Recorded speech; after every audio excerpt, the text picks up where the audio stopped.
just because you can't prove it doesn't mean it's not true. This is the No Fear podcast. We know what scares you. I'm Matt. I'm Mel. And I'm Lisa. And this is the No Fear Cast, the podcast where we dissect horror and all the things that scare us. This is episode Sweet 16 in season 3, and we are wrapping up our discussion of serial killers. So I think as we kind of begin this episode, I just want to kind of pause and take stock of where we've come from so far. So in our first episode on serial killers, listeners, if you're just joining us now on this latest ep, in our first episode, we talked a little bit about not necessarily why serial killers scare us, because we know why, but kind of why we're fascinated by them. And so we started talking about a couple themes that we've carried through. So why are we interested in them? What is it about them that maybe makes them a more potent symbol of horror? How they kind of straddle horror and thriller tropes. And we talked a little bit about the kind of celebrity that we give these killers. We talked a little bit about the history of serial killers. In our last episode, we talked a bit about fictional serial killers. And in this episode, we're going to talk about how, I guess you would say, where fiction and nonfiction meet. So where we have real life serial killer monsters kind of turned fictional. And in fact, our opening quotation that Lisa read for us was from the film Zodiac, which we will probably chat about at some point during this episode. But before we started recording, we were chatting about, kind of the trajectory of this idea. And I think, we talked a little bit about one of the earliest serial killer movies in our last episode, but we were talking before we hit record on this one that it seems like if you're talking about books and movies, Psycho, which was written by Robert Bloch and came out in 1959, and then of course the famous Alfred Hitchcock adaptation that came out in 1960. Are probably the one of the earliest manifestations of this taking information about an actual serial killer or interest in actual serial killer and putting it in fiction.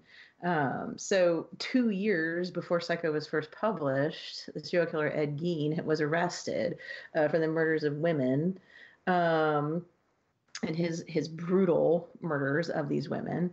And he was the serial killer who would use human skin and body parts to make things, objects, or even clothing. And you have, of course, the whole psychiatric kind of investigation of him.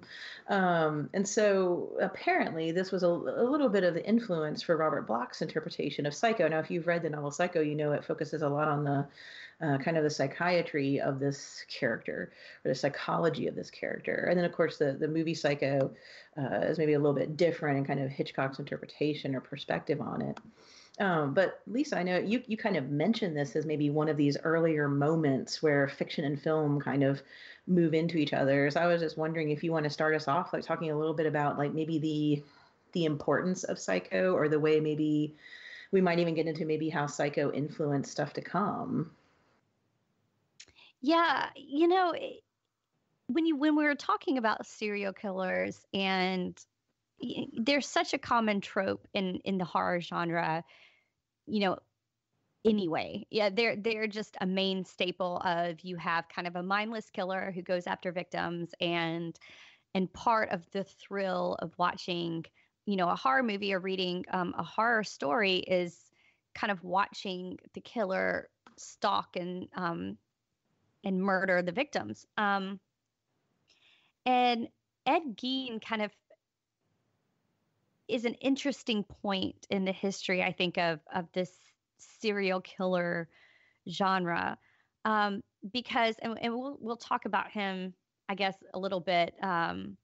We won't go too deep into into what he did, because it's kind of gross, and I would prefer not to. But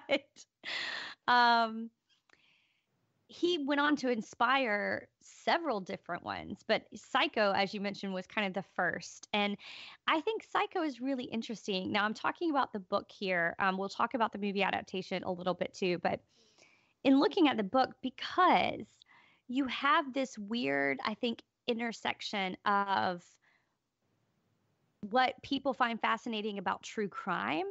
And we're seeing that today, especially with like the popularity of the true crime podcast, for instance. Um, and then kind of this fictionalized realm of the serial killer that belongs in the horror genre. And so with Psycho, with Robert Bloch's Psycho, you kind of get a blending of the two, where it is fictional and it is kind of a boogeyman story, but it's also based on something very real. And so, just a little bit of background for those who aren't familiar with the novel. Mel, you mentioned the novel was published in 1959, so it was published 2 years after Robert Bloch, after Ed Gein was arrested, and apparently it took Bloch only 6 weeks to write the book. So he heard about this, and then the next year sat down. So in 1958, sat down and took 6 weeks to write it. And like you said, Mel, he was very interested in the psychology of the case. So the book almost immediately kind of starts with where you're kind of in the main character's head, the killer's head, and seeing his fascination, in this case with the idea of human skin and what he can do with it, because of course Ed Gein did all sorts of really unsavory things with his victims' skins. I think they found neighbors knew about like shrunken heads that were in his house that I think they assumed were fake. But then he also had like lampshades and bowls and stuff that he had made. I guess that just really, really kind of icky details when you look into his stuff. But Robert Bloch was really interested in kind of getting into that psychology.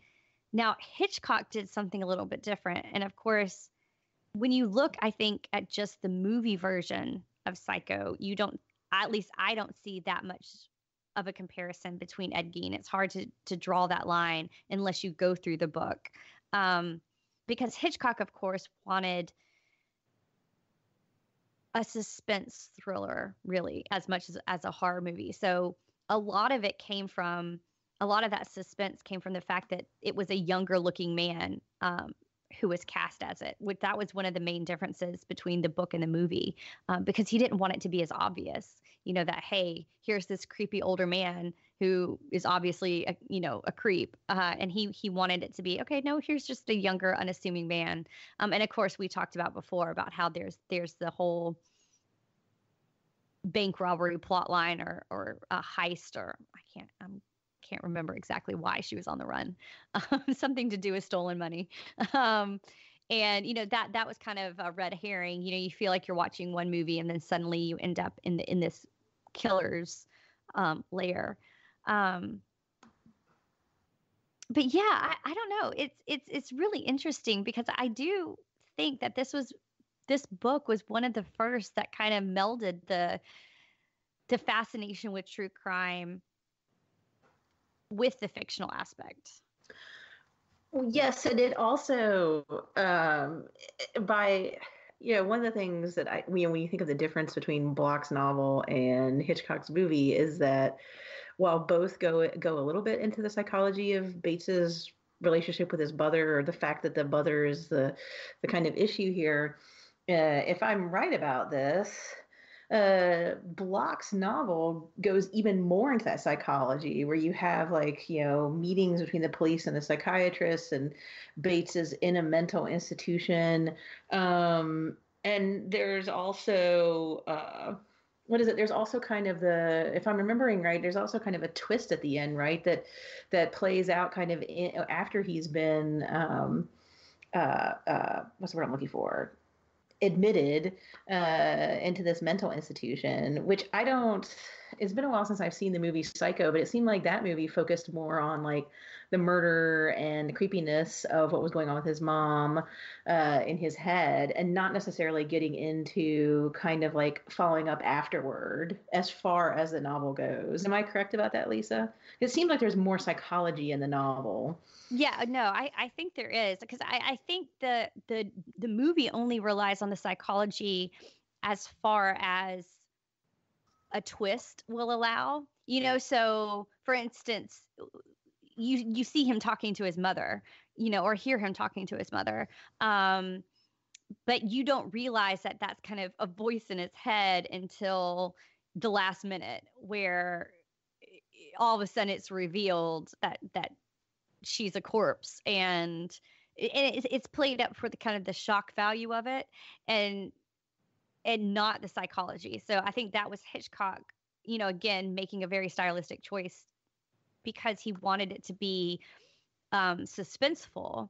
And so eventually you kind of have to have that suspense leading up somewhere. And then I guess you get towards the end, when he's sitting there after he's been caught in the movie. I feel like that's as close as you get to kind of realizing how deeply this is embedded in him, because you see just how psychologically unhealthy he is, for lack of a better word. Like that's really when it drives it home. But again, I think that's meant to be more for kind of, oh, here's the big shock, than anything else. Now, and I'm going to have to look this up later, but I want to say some of the later Psychos where they made sequels, the movie versions, went deeper into the psychology of him. And I think they played up that aspect. Okay. I seem to remember one where he was calling into like a night radio show, or am I making that up completely? No, that was Psycho 2. Was that Psycho 2? Okay. It was either 2 or 3, but I think it was Psycho 2. Yeah, but that was one, because it was almost like conversations with a killer, right? It was like completely just getting into his head. And so I feel like that was, I think that was playing up more of what you got in the novel than because again, Hitchcock was just making a different type of film. I'm looking this up, by the way. Well, this may be taking us off track, so we can obviously come back once you've looked it up, Lisa, so we know. But this week, well, actually, no, I started thinking about this after we recorded our last episode, and I was thinking about it a little bit more. So I went and looked it up to see if I was correct, and I was. But I think we mentioned this in our short episode on William Castle. But William Castle tried to take advantage of Hitchcock's film Psycho's popularity, and so in 1961, Castle's movie Homicidal came out, and I believe we talked about this in our mini ep on Castle a couple seasons ago.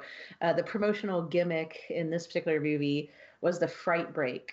So like if you were too scared, there was a break in the movie where you could go get a refund of your money and leave. But if you were brave enough, you could stay. And apparently there was a little bit of irritation, I think, on Hitchcock's part that Castle had done this. But I thought it was kind of interesting that another kind of big figure in horror movies, who we've talked about before, kind of jumped on this bandwagon. Now, he wasn't dealing with the same serial killer. His was a woman serial killer who was running around this California town killing people.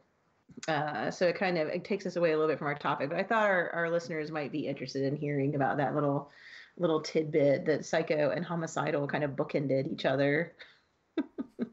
Especially if folks like William Castle and all his gimmicks. Well, I mean, since we're talking about adaptations and in particular Ed Gein, I feel like it's only fitting that we just talk about Ed Gein and his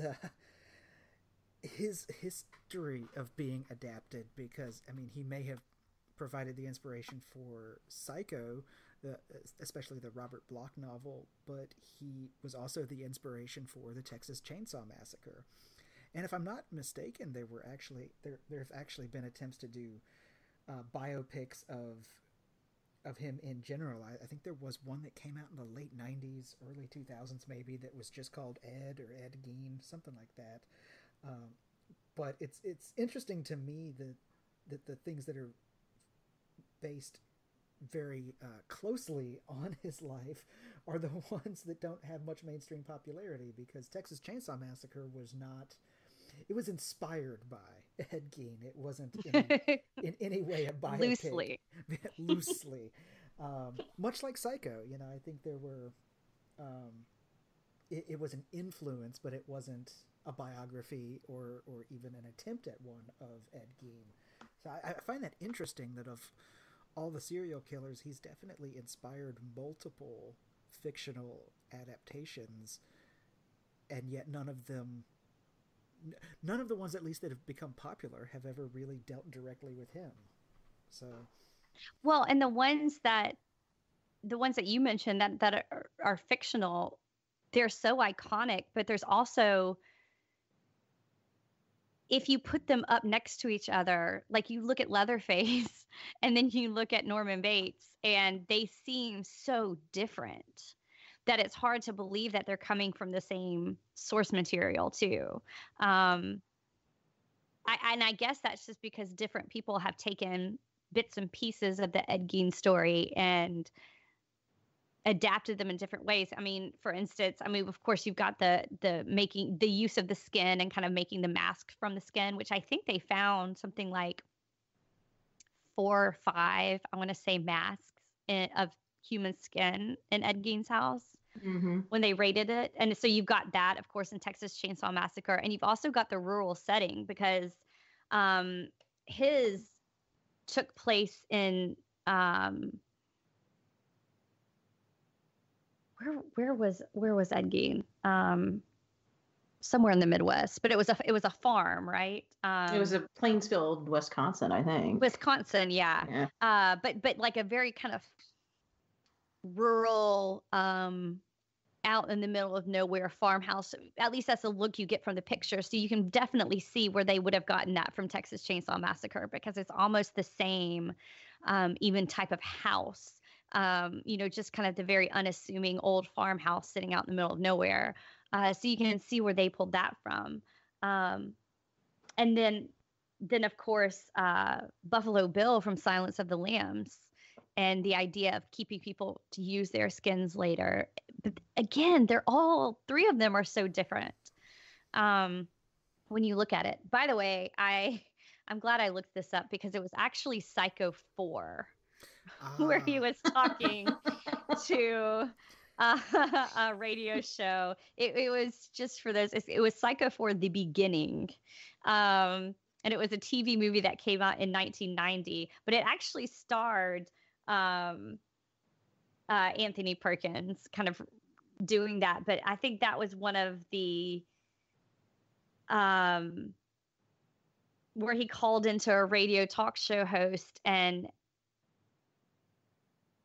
he was telling stories of, like, I guess, being raised by his mother. And so you got through his stories how he became who he was.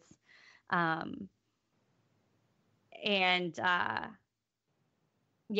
but that's the one I'm remembering. So it delves deeper into his psychology.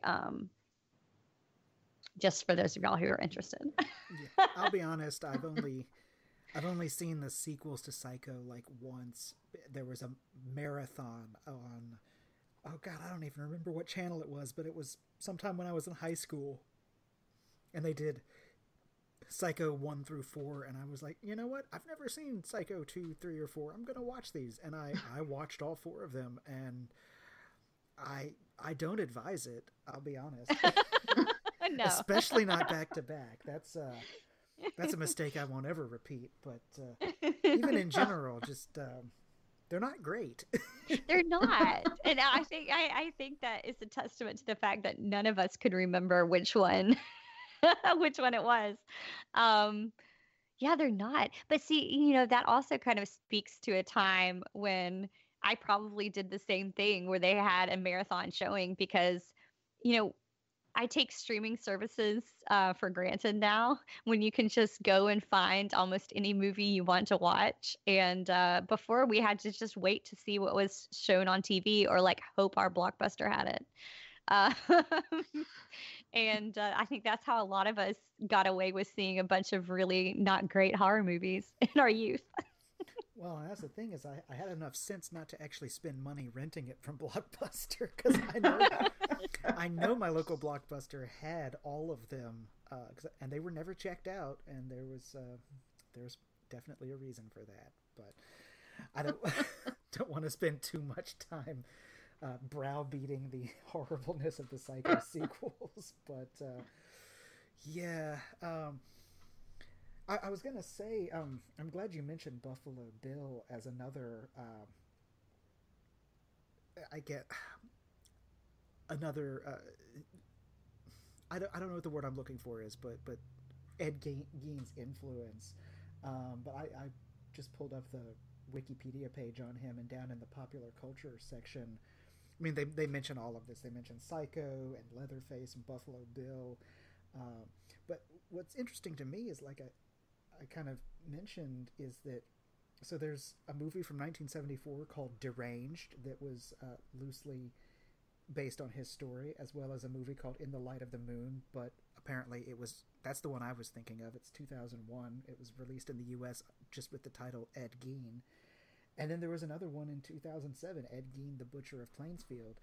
And I mean, I have heard of the Ed Gein one from 2001, the In the Light of the Moon. The others I've never even heard of, much less seen. So I find that, I mean, maybe my knowledge on the subject matter is lacking. If there's any like hardcore fans out there, please set me straight. But like, I definitely think that, you know, Texas Chainsaw Massacre, Psycho, and Silence of the Lambs are far more well known just to the average person of pop culture. Even if you're not a horror aficionado, you've heard of these movies, much less probably at least seen one of them. So I don't know why it is that his own story hasn't latched on so much as his inspirations. I guess maybe it's because his own story is so dark and twisted and rooted in truth that people aren't willing to go to the movie theaters to see it. I don't know. You know, you may be onto something there, because there've certainly been other killers, I think, that have captured the public's imagination. Like I'm sure we will talk about Jeffrey Dahmer, but you look at somebody like Ed Gein and you think, well, he didn't quite enter in, like you said, into people's discussions, I guess, or he's not as well known just as a persona, but the people he inspired, or the characters he inspired, are. And I wonder if that has something to do with the fact that it's a lot more palatable and fun to talk about these ones that are obviously fictional. You know, we can sit there and quote lines from Buffalo Bill, for instance, because how many times have you said it puts the lotion on its skin or it gets the hose again? You know, like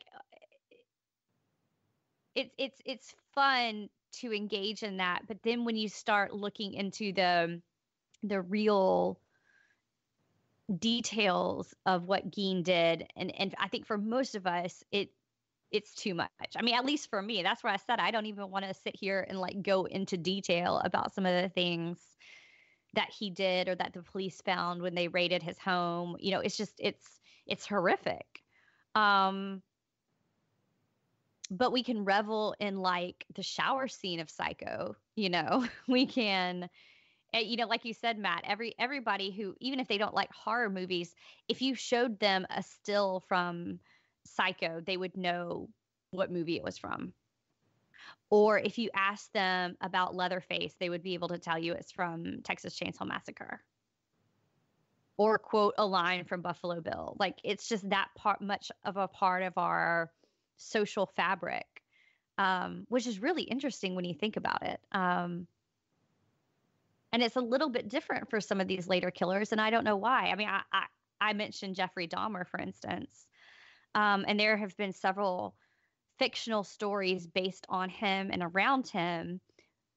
But we as a society know his story so much better than we do Ed Gein's. And I don't know if it's because he's more recent or if there was more media coverage. I don't know.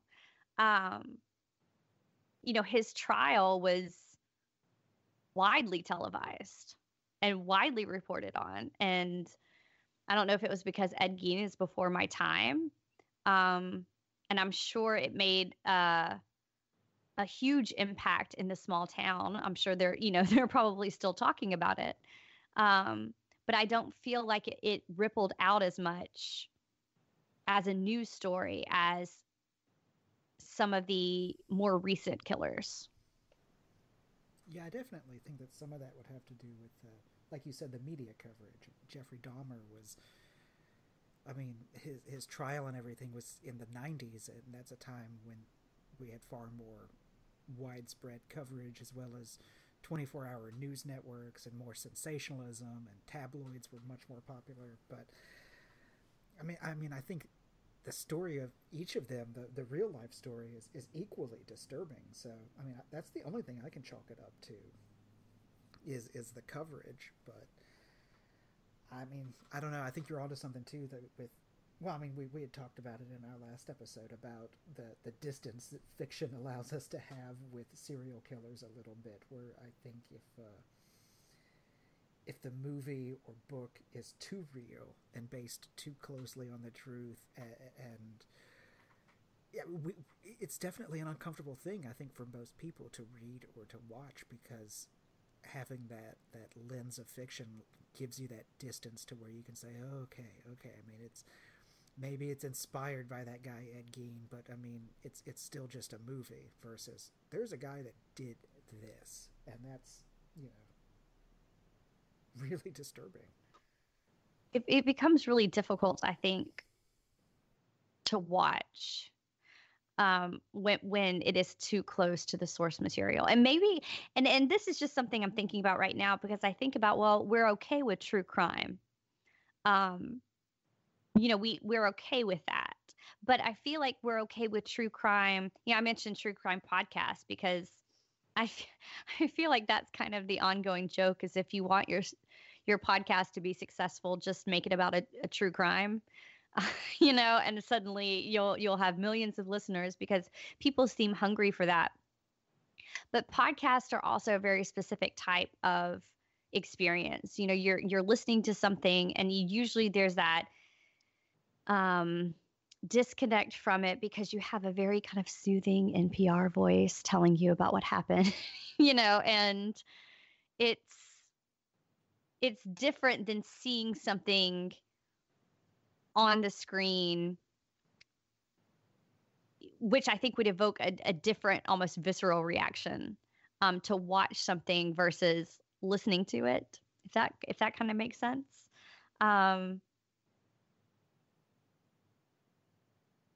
And maybe, I mentioned Jeffrey Dahmer. So he's influenced several movies and books. One of them was a 2002 film starring Jeremy Renner, which was called Dahmer.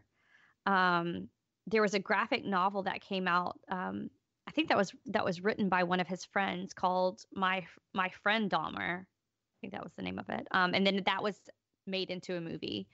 But these were all kind of biographies. And then, interestingly enough, and I don't think a lot of people know that this book was based on it, but Joyce Carol Oates wrote a book called Zombie that was based on that. It was a fictional character and it was kind of her attempt, I think, to get into the mind of somebody like this. So again, kind of like Robert Bloch's Psycho, where it was looking really into the psychology, and you get it from the killer's head. The story is kind of from the killer's point of view, and you're in with his thoughts and everything. And she based it on the details from the Jeffrey Dahmer case. But I just find it really interesting that, and again, it's something we kind of keep going back to, but that you have Ed Gein, and then you have all these iconic killers that he influenced. And then you have something like Jeffrey Dahmer, who people know his story really well, and we're all kind of intimately acquainted with a lot of the details. But then a lot of the, I think, adaptations that were based on him are not as well known as he is. It's kind of like his celebrity eclipses them all. That is a good point. I wasn't even aware of the Joyce Carol Oates book. Yeah, she's fantastic. And every time she writes something even remotely related to horror, I just love it because she does that really well. And she's one of those that's really fascinating because that's not, I mean, she jumps genres a lot. You know, she writes in a lot of different types of work. But yeah, a lot of people I think don't even know that she had written that. It went under the radar. And again, I don't know if that's because she's just very prolific and people know her for other things, or because she based that on Dahmer and his celebrity is always going to eclipse, you know, anything based on him. I don't know, kind of like a Ted Bundy, you know, and we talked about him in previous episodes, but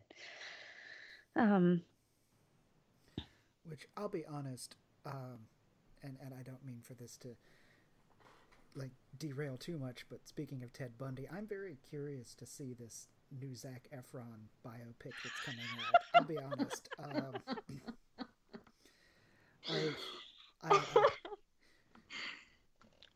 Yeah. Well, and Zac Efron is one of those actors that I forget is actually a pretty good actor. You know, like he became famous because of what was a High School Musical or something like that. Something my daughter really loved when she was younger, and like for the longest time, I felt the same way about Brad Pitt. I didn't realize that he was a better actor than I thought he was because he was like everyone was just like, oh my god, he's so great looking, and focused more on the looks than the acting, and so I just sort of wrote him off. But I've seen a couple of things that Zac Efron has been in, and I've been kind of impressed. So I'm legitimately curious to see how well he does this playing the serial killer, because it's a very, you know, not typecast thing for him. So Yeah, I'm like you, Matt, and that was a perfect way of describing it because I see movies with him in it, and I always enjoy it, and I do think he's immensely talented. But he does, and that Brad Pitt comparison is perfect because they both fall into the category of they're just too like they're too well put together. You know, they're too pretty to look at, and sometimes you just think, okay, there can't be real talent behind that. um, but yeah, the movie is extremely wicked, shockingly evil, and vile, which is a very wordy title. But yeah, it's the Netflix movie that's coming. I think he'll be great. I always find it interesting when we take, or when movies like this take a real life person, like a real life villain, and put them into a movie. You know, like you have this one, you have on American Horror Story Hotel, they had an actor playing Richard Ramirez just kind of randomly show up in and out of the storyline. And that was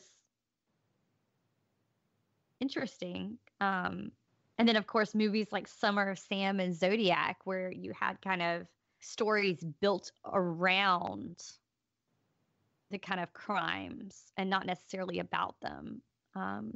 Just kind of showing a little bit. So not all of the, I feel like Netflix is going to be more of a traditional like biography type movie.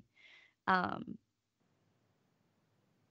haven't seen it, but from what I've read, rather than something like Zodiac or Summer of Sam, where it's more about the time period surrounding it. But yeah, I'm like you. I'm really interested to see it. well, and I know we've mentioned Summer of Sam in one of our previous serial killer episodes, so I don't know how much we need to go back and rehash on that one. I love the movie, by the way. It really is a good movie. Well worth watching. But I like. I mean, I want to talk about Zodiac too, because I think you're right. I mean, I think Zodiac focuses a little more on the killer and the murders themselves, more so than Summer of Sam. But it really is, like you said, about the time period, and it's almost more about the investigators who were trying to figure out who the Zodiac killer was. And so the crimes are there and the murders are there, but given that we still don't know for sure who the Zodiac killer is or was. We don't even know if the Zodiac killer is alive or dead at this point. It was a really interesting way of going about it, and sort of following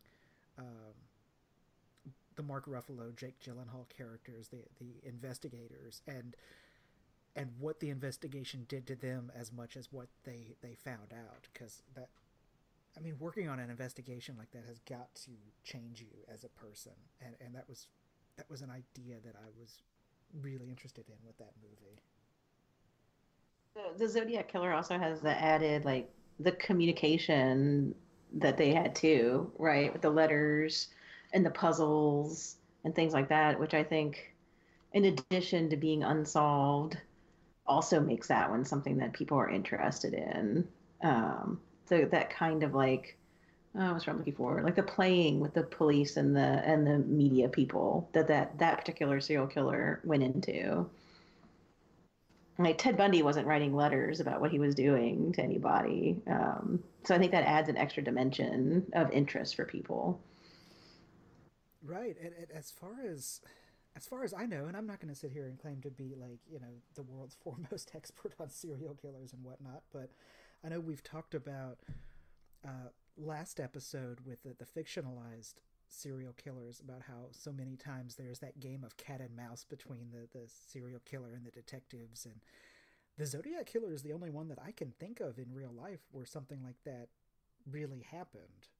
So I do wonder if in some way all of those other movies, especially, as I said last time, the Ashley Judd movies from the 90s, as they were, but also the serial killers on TV and episodic shows and that sort of thing, if that cat and mouse, watching the investigators and leaving clues specifically aimed at them, if that is all inspired by the Zodiac killer, albeit loosely, much like Ed Gein was the very loose inspiration for other interpretations. That's really interesting, because a lot of these people that we've mentioned, who have, and I hate to call them celebrities, but, but who, have kind of captured the public's interest. They did so after the fact, right? Ed Gein, people knew he was a little bit strange. Like, his neighbors knew something was going on at the farm that was strange, but he was just the odd neighbor. And it wasn't until he was arrested and everything came out that things, people realized that. Same thing with, like, Jeffrey Dahmer. People around him may recognize that he's a little bit off, that there's something kind of weird, but you don't know what happened until the police arrested him and, kind of details are released.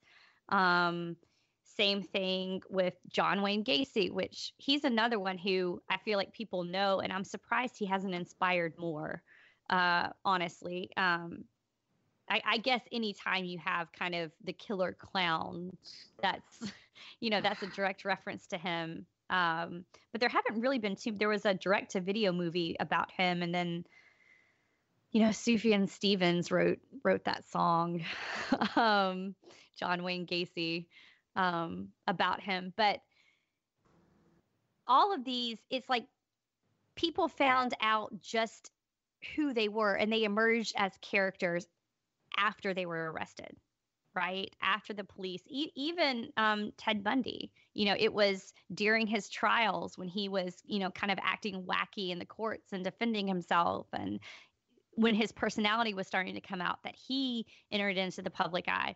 The Zodiac is really the only one, I feel like, that we've talked about, at least on this episode, where he, I guess, or she, since we don't really know who it is, but the Zodiac killer is a personality because of how he played the game, how he interacted with both the public and the investigators. And that is, I think, really interesting. Because we don't have too many like that. And yeah, it's kind of like a Jack the Ripper. It's also the mystery of it. Something that we'll probably, never fully know the answer to. Well, I guess as we're kind of wrapping up our discussion of serial killers, which, like all of our series, I feel like each time we broach a topic, once we begin kind of diving into it, we realize that we're going to have to revisit it at some point, because there's so much really there to talk about. But I feel like we should at least mention a few of these kind of real life monsters turned fictional that stand out, at least to me. One of those being Monster, the 2003 Charlize Theron movie, if only because we don't get many female serial killers, and that's a really great one. And then there was the 2011 Australian film Snowtown, which was based on some murders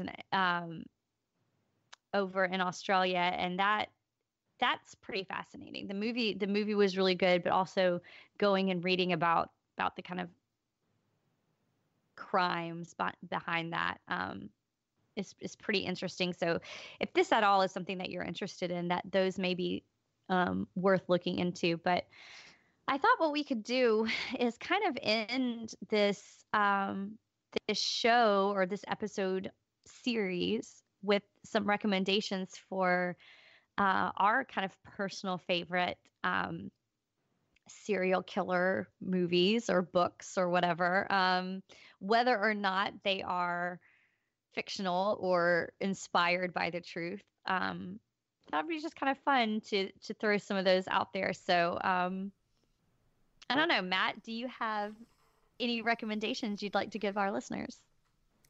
I've definitely got several. Some of these, I mean, this is definitely mainstream, but Dexter. Okay, no, let me back that up. The first season of Dexter. The rest of Dexter is good. The first season of Dexter is outstanding and incredible. As is, I think it's the fourth season where they have the Trinity Killer. Those two seasons are absolutely incredible. The books are good too. Well, I was going to say, I've read the first book, and the first book is very good. There's a slight difference in the ending that I really liked between the book and the series. But the first season of the series follows fairly closely the first book. I haven't read the other books, though. I've only read the first one. But, of course, Dexter is fun. Other serial killer stuff. I mean, Silence of the Lambs, But I mean, I'm just going to bounce back and say Summer of Sam. Those of you, I think that's a lesser known movie, and I feel like I'm talking about it so much, but it really is just that interesting look on how it was more about people's reaction to living in New York during the time of the Son of Sam killings, more than it is about the Son of Sam. And I find that interesting and really fascinating. I'll probably have some more ideas as you start talking too, but those are the ones that immediately jump to mind. Oh, wait, actually, also Seven. I mean, I know it's. Oh, yeah, we didn't talk about that. I'm surprised. Definitely. We kind of mentioned it in passing, but not enough. Mm-hmm. But that's just such a great movie. It is. Again, one of those that's kind of endlessly quotable too. Yes. Yeah, those are good. I read a while back, I read the Dexter books, and you're right. They after book one, they kind of part ways as far as a plot line. Uh, to me, the books are a little bit different in tone, and not that it's bad. It's just, I don't know, maybe a little bit lighter, a little bit more kind of tongue in cheek, maybe. Um, but I enjoyed them, So if you're needing more Dexter in your life, I think those are good. And they're quick reads. They're just kind of enjoyable and fun, and uh, a lot more of the kind of quirky humor because of the situations he gets put in. Being a serial killer trying to mask his identity in real life. So anyway, yeah, I'll go ahead and kind of throw that out based on your recommendation, Matt. And I know I have talked about these movies before, but I will continue to shout it from the rooftops until people watch them, is the Creep movies.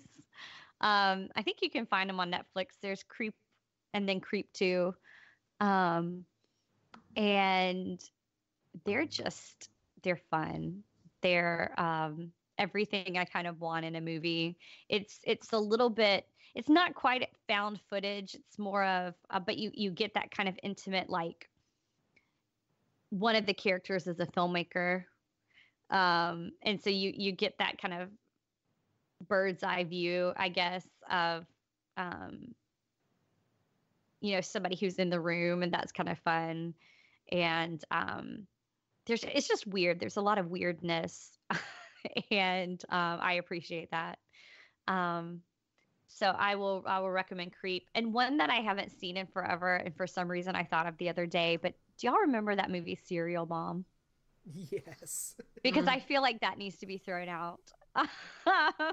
We didn't really get to talk about it, but I don't know. I have fond memories of that movie, so I would welcome a rewatch. So if we're talking about the serial killer genre and things that we didn't get to talk about, I like these kind of outliers where they don't quite fit the mold, and Serial Mom is one of them.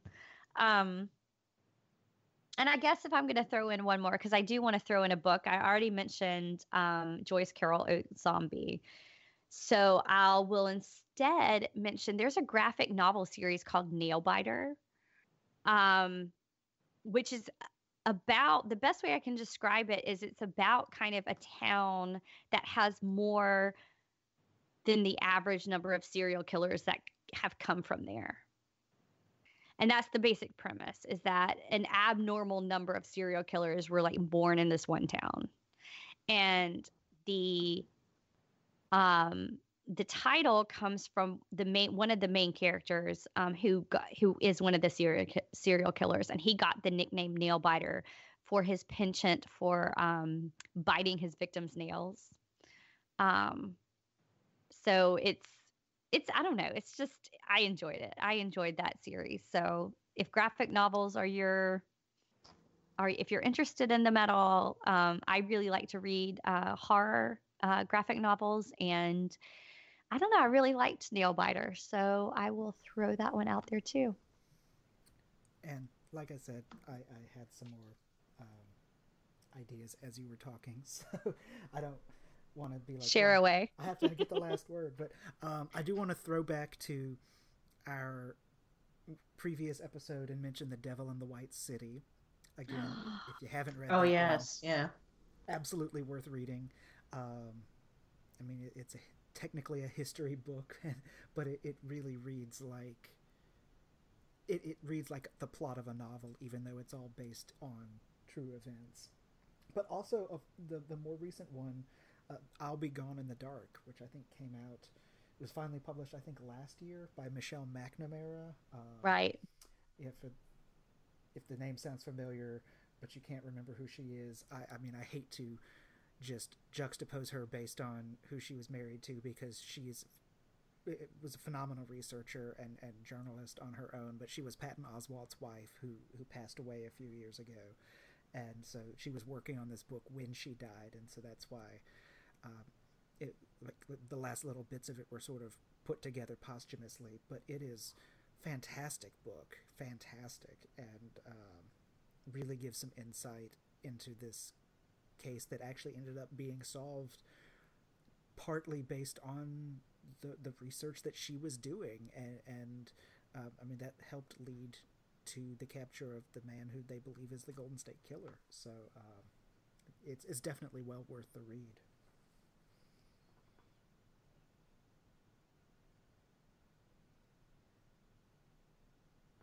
Sidebar. Well, Sorry. I'll try to. I'll wrap it up. Mel, unless you thought of anything. No.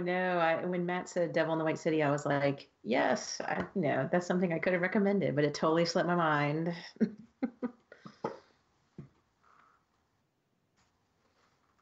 Well, Matt, even as you were talking, more were popping into my head. But I think I will save them for when we return to this subject, because I think, as we demonstrated, there is a lot when you start talking about serial killers, both fictional and the ones who inspired the fictional characters. So we will most certainly be returning to this topic at some point. But I think for now, this is a really great place for us to end. And thank you so much for listening.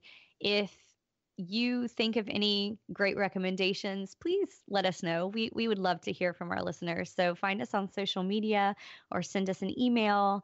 We're at nofearcast@gmail.com. And, we'd love to hear from y'all, because we're always looking for something really great to read or really great to watch. So thank you again, and we will talk to you next time.